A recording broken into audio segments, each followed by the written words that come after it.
তো আল্লাহর মতো দয়াময় কেউ নাই। আমার আল্লাহ কেমন দয়াময়, যার কোনো তুলনা নাই। দুনিয়াতে আপনি আমি আসার আগেই আল্লাহ যা প্রয়োজন সব চাওয়ার আগে দিয়ে দিলেন।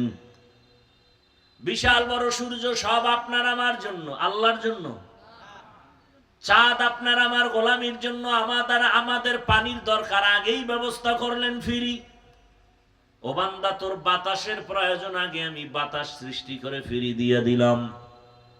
তোমার আরামের জন্য অন্ধকার দরকার, আমি রাতের অন্ধকার ঘুমের জন্য দিয়ে দিলাম। ঘুমাইতে তোর বালিশ লাগবে, বালিশটা কেমনে বানাবি? আমি আল্লাহ সে তুলাও গাছের মধ্যে দিয়ে দিলাম। কে দিছেন? না সরকার? আল্লাহ দিয়ে দিলেন। ও বান্দা, তুই যখন মায়ের গর্ভে আসছো, মাও জানে বাচ্চা গর্ভে, বাবাও জানে। কিন্তু একদিনও মা বাবা পেরেশানি নেয় নাই যে বাচ্চা দুনিয়াতে আসিয়া খাবে কি। একটা মা বাবার কোনো চিন্তা নাই। আমি কেমন দয়ার রব, তুই দুনিয়াতে আসার আগে আগে তোর মায়ের বুকে খানার আয়োজন করেছি। দুনিয়ার মানুষ ফ্লাক্স বানায়, গরম পানি রাখে, গরম চা রাখে, গরম দুধ রাখে, বলে কতক্ষণ গরম থাকবে, বলে 24 ঘন্টার বেশি কোম্পানি গ্যারান্টি দেয় না, তাও থাকে না। আর আমি আল্লাহ কেমন কুদরতের ফ্লাক্স বানাইছি। বাচ্চা বড় হয়েছে, সুজি খায়। মা সুজি পাকাইতে গিয়া চিনি লাগে, লবণ লাগে, দুধ লাগে, পানি লাগে, আগুন লাগে, পাত্র লাগে। এরপরে সুজি পাকায়, পাকায় আবার ফ্যানের বাতাসে ঠান্ডা করে। 2-3 মিনিট বাচ্চাকে দিয়া আবার ঢেকে রাখে। 2-4 ঘন্টা হয়ে গেলে সুজি ফালায় দেয়। কেউ, মা সুজি ফালায় দিলা কেন? বলে এই সুজি বাচ্চার পেটে গেলে পেট নষ্ট হবে। আল্লাহ বলে তাকায় দেখ আমি কেমন কুদরতের মালিক। আমি আল্লাহ তোর জন্য দুনিয়াতে আসার সাথে সাথে কি খাবি ওই খানার আয়োজন করলাম। এমন সুন্দর দুধ যেখানে কোনো চিনির দরকার নাই, লবণ লাগবে না, গরম করা লাগবে না, ফ্যানের বাতাস দিয়া ঠান্ডা করা লাগবে না, পানিও লাগবে না। আমি আল্লাহ এমন তোর খানার ব্যবস্থা করেছি, 8 ঘন্টার 12 ঘন্টা না, 2 বছর পর্যন্ত মায়ের দুধ পান করবি, 1 সেকেন্ডের জন্য নষ্ট হবে না। কাদের কুদরত দারি বর কামাল, আন্তা রব্বি আন্তা হাসবি জুল জালাল, তুহি কাদের জলিলুল্লাহ জাহাদার, বহর হালে তুহি মেরা নেগাহদার। আল্লাহ তাআলা বলেন, দেখ বান্দা আমি তোরে কত আদর করে বানাইছি। ওয়া খুলিকাল ইনসানু যায়ীফা, তোর মতো দুর্বল করে কোনো প্রাণী বানাই নাই, তুই হাঁটতে পারো না। একটা ছাগলের বাচ্চা যখন দুনিয়াতে আসে, আশেপাশে কোনো সহযোগী আছে? নাই। বাচ্চা, ছাগলের বাচ্চা দুনিয়াতে আসিয়া দাঁড়ায় যায় নিজের পায়ে, কাউকে দেখাইয়াও দেওয়া লাগে না বাচ্চাকে যে তোর মায়ের দুধ কোথায়। ওই ছাগলের বাচ্চাটা নিজে নিজে খুঁজা মায়ের দুধ বের করে এরপরে মুখে নেয়। হঠাৎ দেখে মায়ের ওলানটা শক্ত, দুধ আসে না। এখন কি করবে? ঔষধ খাওয়াবে। মাকে বলে না, ওই বাচ্চাটার কপালের অংশটা খুব শক্ত, ওই শক্ত অংশ দিয়া মায়ের ওলানে জোরে জোরে কয়েকটা আঘাত দিছে, মায়ের ওলানটা নরম হয়ে গেছে। ছাগলের বাচ্চাটা জিহ্বা লাগানো মাত্র দুধ অনায়াসে পেটের মধ্যে চলে আসছে। আমরা মানুষ কত দুর্বল। আম্মা জানের কণ্ঠ ভেতরের ঘর থেকে সামনের দরজায় যায় না। কিন্তু আমি যখন দুনিয়াতে আসব, ওই প্রসব বেদনায় মায়ের কণ্ঠের কান্নার আওয়াজ পাশের বাড়িওয়ালারা শুনে ঘুমাইতে পারে না। আমার আম্মা জান একা না, পাশে আমার দাদি নানি সহযোগিতার জন্য বসে আছে, আর বুঝায় কাঁদিও না। আম্মা জানের কান্নার আওয়াজ আশেপাশের মানুষ সব সজাগ, এতটা অসহায়। মা শুধু কাঁদতেছে, চোখের পানি ঝরতেছে। এক পর্যায়ে আমার দাদি নানিকে সরায় বলে, সরো, আমার স্বামীকে 1 মিনিট আমার পাশে আসতে দাও। আব্বা জানের আইসা আসাইয়া আনাইয়া হাতটা ধইরা, কেউ নাই, আম্মা জান মা বাবার হাতটা ধইরা চোখের পানি ছেড়ে কাঁদে আর বলে, ও আমার স্বামী, মা বাবার আদরের ঘর ছাড়িয়া আমি তোমার ঘরে আসছি। এত বছর সংসার করছি, মনের মতো খেদমত করতে পারি নাই। ও স্বামী, আমারে মাফ করে দাও, আমি বাঁচবো না, তুমি আমার উপরে দাবি রাখবা না। বাবায় বলে, বলো কি? বলে, হ্যাঁ, তুমি বুঝো না, আমার প্রসব বেদনাটা 7 আসমান মাথার উপরে চেপে রাখা বোঝা, আমি বরদাস্ত করতে পারি না, আমি সহ্য করতে পারি না। কত নারীরা বাচ্চা প্রসবকালে দুনিয়া থেকে বিদায় হয়ে গেছে, আমার অন্তর বলে আমি মরে যাব, দয়া করে আমারে মাফ করে দাও। আব্বা জান ওখান থেকে আমার মাকে সান্ত্বনা দিয়া ওযু বানাইয়া সেজদায় গিয়া কাঁদে, হে মালিক, আমার বাচ্চাটারেও তুমি হেফাজত করো, আমার স্ত্রীকেও হেফাজত করো। ও আল্লাহর বান্দারা, আমরা কতটা দুর্বল।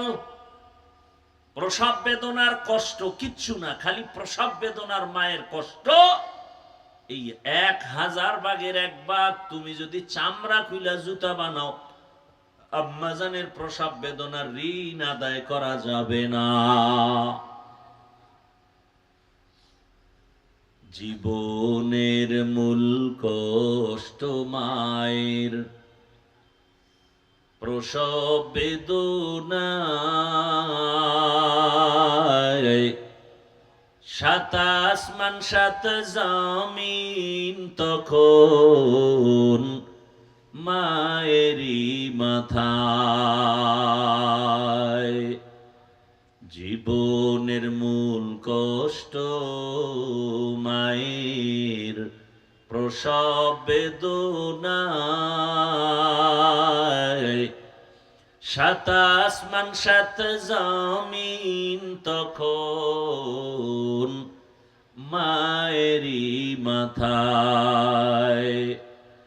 আমার সুন্দর মুখ দেখে মায়ের, আমার সুন্দর মুখ দেখে মায়ের, ব্যথা যায় দেয় হাসাইয়া। ও আমার প্রাণের মা, মা গো মা, কোথায় গেলে মোরে ছাড়িয়া, জনম দুঃখী ইয়াতীম আমি, চায় না কেহ ফিরিয়া। আমি যখন ছিলাম আমার মায়েরই উদরে, চলাফেরা করলেন যে মায়ে, কত কষ্ট করে। আমি যখন ছিলাম আমার মায়েরই উদরে, চলাফেরা করলেন যে মায়ে, কত কষ্ট করে। এমন মাকে কেমনে আজি, এমন মাকে কেমনে আজি, যাব আমি ভুলিয়া। ও আমার প্রাণের মা, মা গো মা, কোথায় গেলে মোরে ছাড়িয়া। জনম দুঃখী ইয়াতীম আমি, চায় না কেহ ফিরিয়া। মাগো আমি ইয়াতীম বলে সবাই দেয় তাড়াইয়া, দুঃখের সাথে দিন কাটাই মা পেটে ক্ষুধা নিয়া। মাগো আমি ইয়াতীম বলে সবাই দেয় তাড়াইয়া, দুঃখের সাথে দিন কাটাই মা পেটে ক্ষুধা নিয়া। ঘুমের মাঝে মাকে দেখে, ঘুমের মাঝে মাকে দেখে, কেন্দে দেই বুক ভাসাইয়া। ও আমার প্রাণের মা, মাগো মা, কোথায় গেলে মোরে ছাড়িয়া। জনম দুঃখী ইয়াতীম আমি, চায় না কেহ ফিরিয়া। খেদমতে মা দরপে দর কুন সুবহ শাম, তাকে বাসি দর্দ আলম নেক নাম। আল্লাহ তাআলা বলেন, বান্দা আমি আল্লাহর পরেই তো মা বাবার ইবাদত আর খেদমতের জন্য আমি অর্ডার করেছি। ওই মা বাবার খেদমত করো, কারণ ওই মা বাবার অবদান তুমি কোনোদিন অস্বীকার করতে পারবা না রে বাবা। মা বাবার চোখের পানি আর দোয়া আজ তোমার এত সম্মান। মা বাবার চোখের পানি আর দোয়ার ফসল তুমি সন্তান টাকার মালিক, বাড়ির গাড়ির মালিক হয়েছো, সম্মানের মালিক।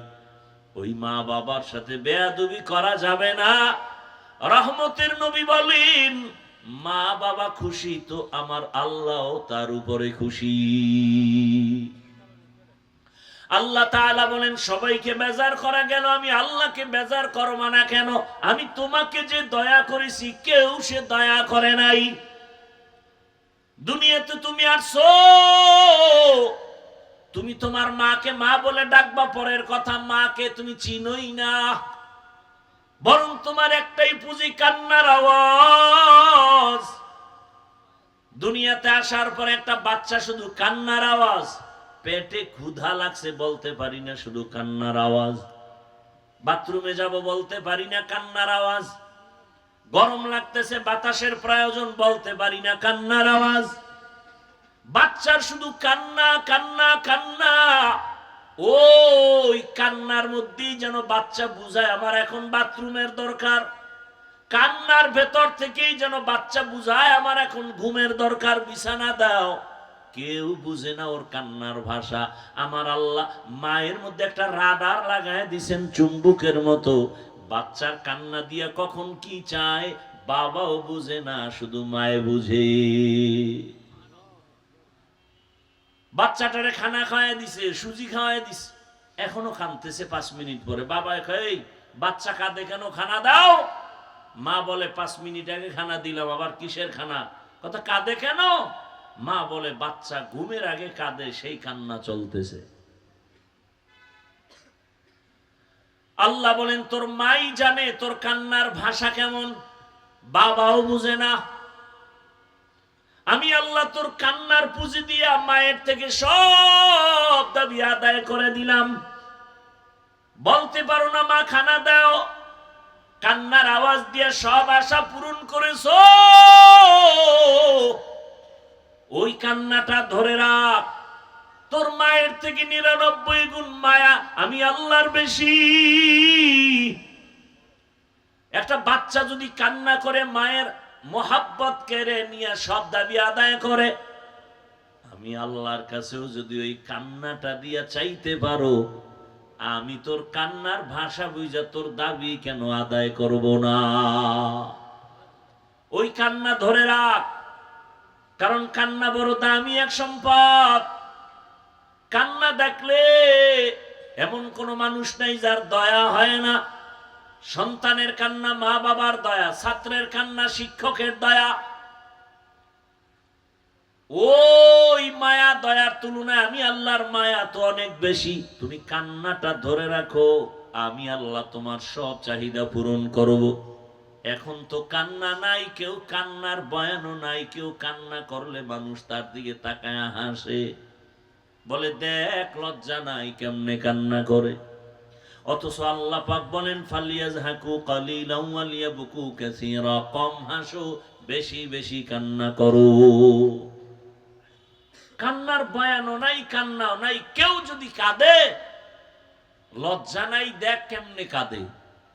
আমাকে বলেন তো আপনারা, এটা কান্নার প্যান্ডেল না হাসার প্যান্ডেল?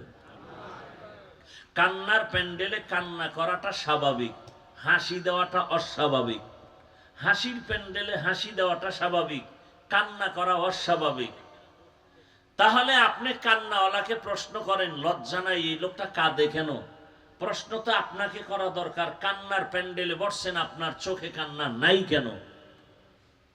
আপনাকে করা দরকার, কান্নার প্যান্ডেলে বসছেন, চোখে পানি নাই কেন, কান্না নাই কেন? উল্টা আপনি কান্নাওয়ালার দিকে তাকায় প্রশ্ন করেন লোকটা কাঁদে কেন? বড় আশ্চর্য। কান্নাকাটি নাই, অথচ চোখের পানি ছাড়া কখনো জাহান্নামের আগুন নিভানো যাবে না। বলেন একজন নবীর নাম বলেন যে কাঁদে নাই। নূহ নবী এত কাঁদছেন যে তার নাম হলো আব্দুল গফফার। আল্লাহ নবীর নূহ নবীর কান্না দেখে এত মায়া লাগছে, আল্লাহ কান্নাওয়ালা শব্দ দিয়ে ডাকলেন, ইয়া নূহ, হে কান্নাওয়ালা। আর সেই নামে সূরা নাজিল হয়ে গেছে, সূরায়ে নূহ। আল্লাহর কাছে কান্না পছন্দ হয়ে গেছে, নাম হলো আব্দুল গফফার। আল্লাহ ডাকলেন ইয়া নূহ, হে ক্রন্দনকারী আমার গোলাম। আমার রসুল কাঁদতেছেন, এগুলি বলার সময় কই? এক চোরার ঘরের চোরা বলতেছে যে নবী বেশি কাঁদে নাই, তোমরা এত কাঁদো কেন? এই রসুলের সাথে তুলনা দেওয়াও তো বেয়াদবি আমি মনে করি। রসুল পাক, তুমি আমি না পাক। রসুলের ঘাম পাক, তুমি আমি না পাক। বলে রসুল করে নাই, আমি সেটা করব কেন? আল্লাহ হেদায়েত দান করুন।